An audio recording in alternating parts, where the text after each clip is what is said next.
Nasubukan mo na bang gumawa ng chili garlic oil? Kung hindi pa, para sa iyo ang video ito. Dahil dito ay gagawa nga tayo ng chili garlic oil.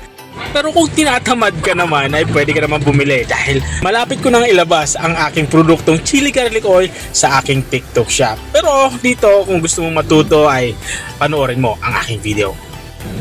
Naglagay na nga ako ng ating gagamiting sili. Saka inilagay ko na yung ating bawang. At dito naman sa parting ito ay naglalagay na ako ng mantika.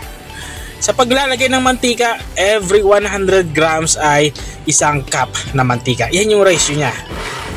Gamit nga itong ating blender ay sisimulan ko na itong gilingin. Pero kung wala kayong blender, pwede naman kayo gumamit ng food processor. At kapag nakuha mo na ang gusto mong pino doon sa ating sili ay tabi muna natin to. At dito na nga ay magsisimula na tayo magluto. Pinainit ko lang yung kawali at ibinuhos ko na nga itong ating mga na-blend na sili. Lulutuin natin ito sa mahinang apoy. Maglalagay din ako dito ng asin.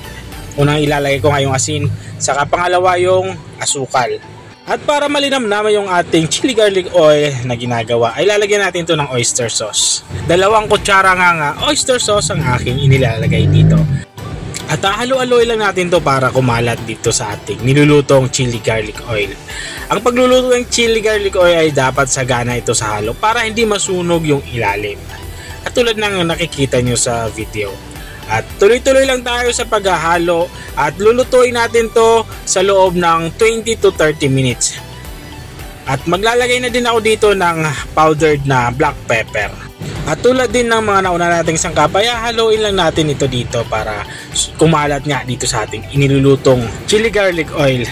At para naman tumagal yung shelf life ng ating chili garlic oil, lalagyan natin to ng suka. Ito yung magiging preservative niya.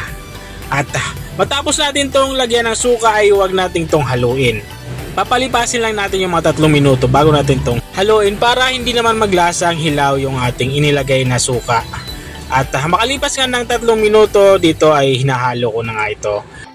At kung nanonood ka pa rin hanggang dito sa kalagitnaan ng aking video, baka pwede mo na i-comment kung taga saan ka para alam ko kung hanggang saan umabot ang aking video. At ito na nga, lutong-luto na nga yung aking ginagawang chili garlic oil. Napakasarap nito lalo na sa siomai. At pwede mo naman tong sausawan sa simpleng lugaw. Kung mahilig ka sa mga lugaw, di ba?